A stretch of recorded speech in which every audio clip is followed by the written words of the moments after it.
एक समय की बात है। गौतम बुद्ध अपने कुछ भिक्षुओं के साथ एक प्रवचन सभा में बैठे थे। उस सभा में बुद्ध के चाहने वालों से ज्यादा बुद्ध के शत्रु थे। यहाँ तक कि जिसने वह प्रवचन सभा आयोजित करी थी वह भी बुद्ध से ईर्ष्या करता था।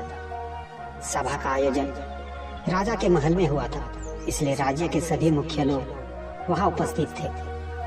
बुद्ध सभा में जाने से पहले ही जानते थे कि सभा में उनके विरुद्ध कोई न कोई षड्यंत्र अवश्य रचा जाएगा। सभा में जाने से पहले बुद्ध का शिष्य आनंद बुद्ध को चेताया कि बुद्ध, आपको वहां नहीं जाना चाहिए। वहां के लोग आपके साथ दुर्व्यवहार करेंगे। ना जाने उन्होंने आपके विरुद्ध कैसा षड्यंत्र रच रखा हो। लेकिन बुद्ध अपनी करुणा के चलते वहां जाने से खुद को नहीं रोक पाते। सभा की शुरुआत होती है। बुद्ध के साथ कुछ तीखे प्रश्नों से बुद्ध से ईर्ष्या करने वाले लोगों का यह प्रयास होता है कि बुद्ध से कोई ऐसा प्रश्न पूछा जाए जिसका उत्तर बुद्ध ना दे सके, परंतु बुद्ध सभी प्रश्नों के उत्तर बड़ी ही सरलता से दे देते हैं। सभा में उपस्थित लगभग सभी लोग अपने अपने प्रश्न पूछ लेते हैं और उन्हें उनके उचित उत्तर भी मिल जाते हैं। अचानक वहां एक स्त्री आती है और बुद्ध से कहती है, आप ध्यान की बात करते हैं, आप ज्ञान की बात करते हैं, आप सत्य की बात करते हैं, आप लोगों को सत्य के मार्ग पर चलने की जिम्मेदारी लेते हैं, परंतु क्या आपके भीतर तनिक भी दया नहीं? क्या आपको मुझ अमला की कोई चिंता नहीं जिसे आपने गर्भवती बनाकर छोड़ दिया है? क्या आपको मेरे पेट में पल रहे बच्चे की कोई चिंता नहीं? उस स्त्री की बात सुनते ही सभा में हड़कंप मच जाता है। सभी लोग एक दूसरे से बातें करने लगते हैं। उस सभा का ही एक व्यक्ति खड़ा होता है और कहता है, अरे स्त्री के सौंदर्य के सामने तो बड़े बड़े ज्ञानियों ने घुटने टेक दी, फिर ये बुद्ध क्या है? फिर कोई और खड़ा होता है और कहता है, हमें बुद्ध से यह उम्मीद नहीं थी कि बुद्ध इतना नीचे गिर जाएगा। इसी तरह से सभा के बहुत सारे लोग खड़े होते हैं और बुद्ध को भला बुरा कहते हैं, बिना सत्य को जाने कि सत्य क्या है। लोग बुद्ध को भला बुरा कहना शुरू कर देते हैं। जब सभी लोग अपने अपने मन की भड़ास निकाल लेते हैं तब राजा कहता है, बुद्ध, आप अपनी सफाई में क्या कहना चाहेंगे? राजा भी बुद्ध से ईर्ष्या करता था। वह चाहता था कि बुद्ध बदनाम हो जाए। यहाँ पर एक आवश्यक बात आपको समझनी चाहिए कि इस सारी घटना का बुद्ध पर कोई असर नहीं था। ना तो लोगों के अपशब्दों का बुद्ध पर कोई असर था और ना ही उस स्त्री के झूठे आरोप। जानते हो क्यों?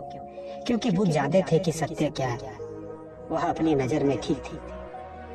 चाहे पूरी दुनिया आपके खिलाफ हो जाए, अगर आप अपनी नजर में ठीक है, अगर आप जानते हैं कि आप सत्य के साथ हैं, तो आपका कोई कुछ नहीं बिगाड़ सकता। सभा के सभी लोग संदेह में थे। यहाँ तक कि बुद्ध के कुछ नए भिक्षु भी संदेह में पड़ गए थे। लेकिन बुद्ध जानते थे कि वह क्या है और यही आवश्यक था, इसलिए उनके चेहरे पर 1% भी बदलाव नहीं आया था। राजा बुद्ध से कहता है, बुद्ध, क्या आप अपनी सफाई में कुछ कहेंगे?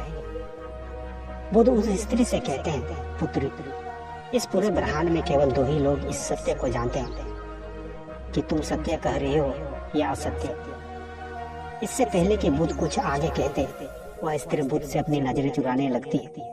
असत्य का सहारा लेने का अर्थ है कि आप अपने भीतर डर का बीज बो रहे हैं। अब यह बीज जैसे जैसे वृक्ष बनेगा वैसे वैसे आपकी समस्याएं बढ़ती जाएंगी। उस सभा का एक व्यक्ति उस स्त्री से कहता है, तुमने बहुत बड़ी बात कही है।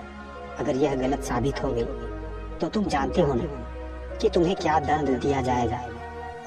उस व्यक्ति की बात सुन उस स्त्री के हाथ पैर कांपने लगते हैं और वह तेजी से वहां से भागने लगती है। तेजी से भागने के कारण उस स्त्री ने अपने पेट में जो गठरी बांध रखी थी वह खुलकर जमीन पर गिर पड़ती है और सत्य साफ के सामने आ जाता है। उस स्त्री ने अपने पेट में गठरी इस तरह से बांध रखी थी जिससे लग रहा था कि उसके पेट में बच्चा है।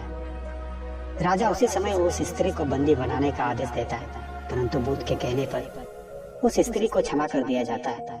एक बात हमेशा याद रखना कि धैर्य और आपका आपकी ही नजरों में सही होना आपको बड़ी से बड़ी समस्या से बचा सकता है। सब्र एक ऐसी सवारी है जो अपने सवार को कभी भी गिरने नहीं देती है, ना किसी के कदमों में और ना ही किसी की नजरों में।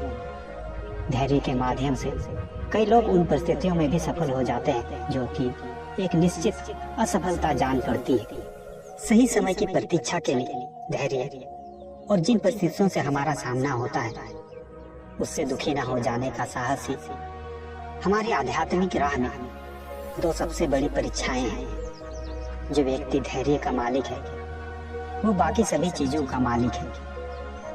धैर्य और सहनशीलता का गुण पाने के पश्चात बाकी गुणों की जरूरत नहीं रह जाती है। धैर्य प्रतिभा का एक आवश्यक तत्व है। शांत रहो और धैर्य रखो। तुम प्रत्येक पर शासन कर सकते हो। जिसके पास धैर्य है और वह जो इच्छा करता है उसे वह प्राप्त कर सकता है।